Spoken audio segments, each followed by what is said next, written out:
My name is Devin Sturdivant, and in this video we're going to learn how to add a track to your Mychron5 using Race Studio 3.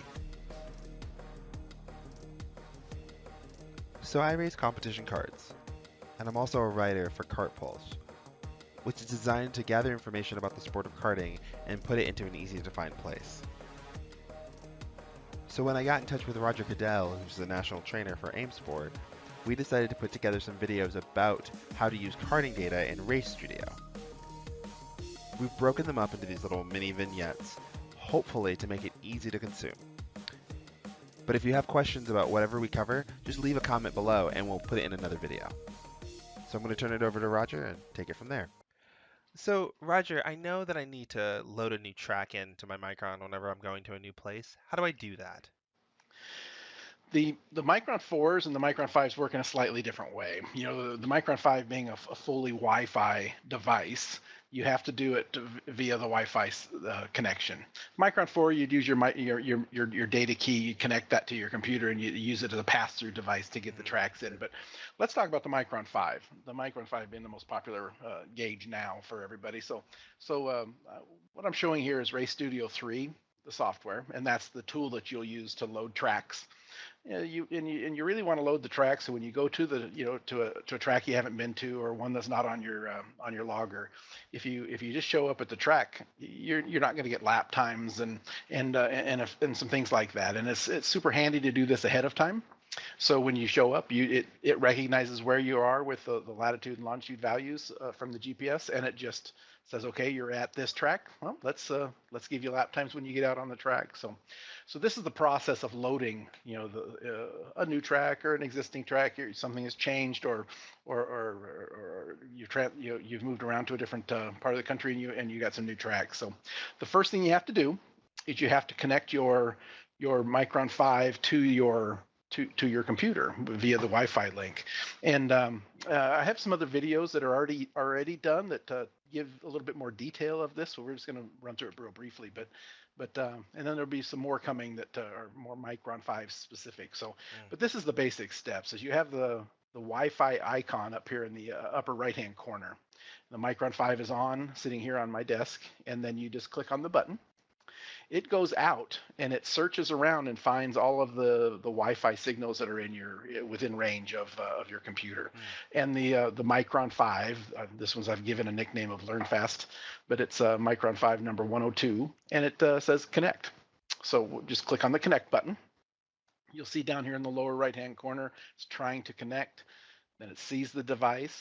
The Learn Fast is the name that I've given it, and you can click on that. What I tend to like to do is this little devices arrow up here in the left hand corner. If you click on that, it will show all the devices that are connected, and then you can connect on multiples if you had them. But in this case, there's just one. So I click on that. It goes and is now talking to the Mychron 5, and here is a bunch of tabs that cover all the different things that are on this Mychron 5 and things we can do via this Wi-Fi connection.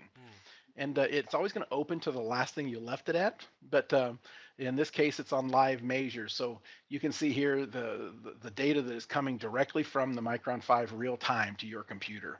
And you can see that I'm going to rotate this thing around here. You can see that the accelerometers are sitting here, right? And if I tip this thing up 90 degrees, you end up awesome. you end up with 1G in the y-axis, which is your left-right axis, your lateral G's. If I bring it back down, it gets back down to 0.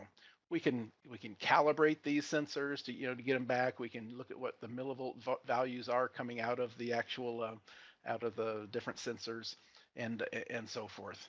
And we can stop this whole live measures process at any time just by clicking on that button as well. So now it's stopped looking at that piece at least in real time.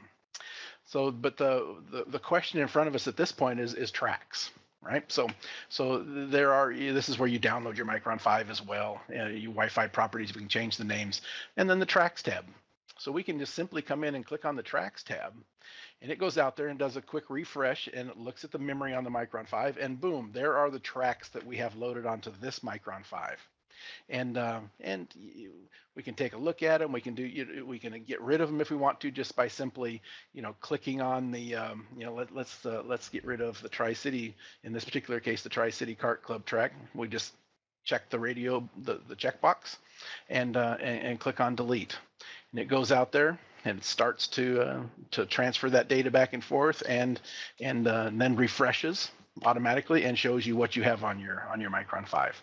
So the very, very easy to go out there and figure out what's on it. Then the next step is we want to add more, right? We want to add a new one, or 12, whatever it happens to be that you want to add. Right. And so what you do is, so these are the tracks that are on the gauge, and all these tabs have to do with what's on the Mychron 5. So if we come over here to the icons that are across the top, you see that one of them has a look of a track, right? The icon, it's the tracks icon. So all we have to do is click on that, and that'll get us into the database where we have a bunch of different tracks that are available worldwide at first. And you can come in here and you can, click on the button that allows you to come in and tell it, I only want to see stuff from South America, North America, Canada, Mexico, whatever it happens to be, right?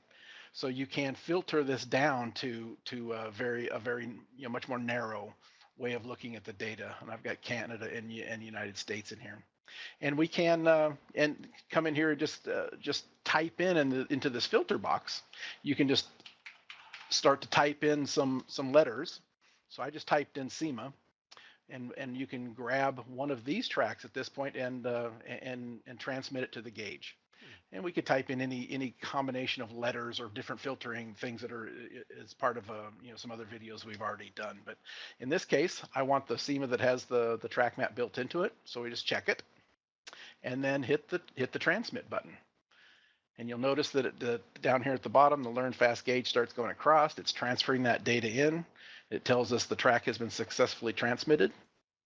And at this point, we'll want to go back and look at the track, right? We'll look at the Mychron 5, I'm sorry. So you can certainly come right back up here to the Devices tab, Devices button, and have it will refresh automatically. If it doesn't, you can hit the refresh button at any time, obviously, too. And now we've added the SEMA track to it. And this becomes more important. You notice that there was another SEMA on there. There might be a SEMA in the north track, the south track, or the full track, right? And the gauge is built in, has processes built in to understand which track you're at, even if you have all multiple configurations for one track. But I think it's sometimes it's just better just to go to a track. If you're going to run the full track, go ahead and just put just that one on there. That has always worked well for me. But we do have some processes in place. The Mychron 5 does, in order to pick the right track. But it takes sometimes a lap or two for it to understand which one you're actually on. So makes sense. It really is that easy to connect with the Wi-Fi. Understand, take a look at the tracks tab. Understand what you have on there. Get rid of the ones you don't want. Go over to the tracks icon and to the main database, and load any track that you would like to put onto your Mychron 5, so you're prepared when you get to the track. That's the end of this AIM Learn Fast video. Leave a comment below if you have any questions, or if you want us to cover another topic. Visit aimsports.com if you want to learn more about Mychron products.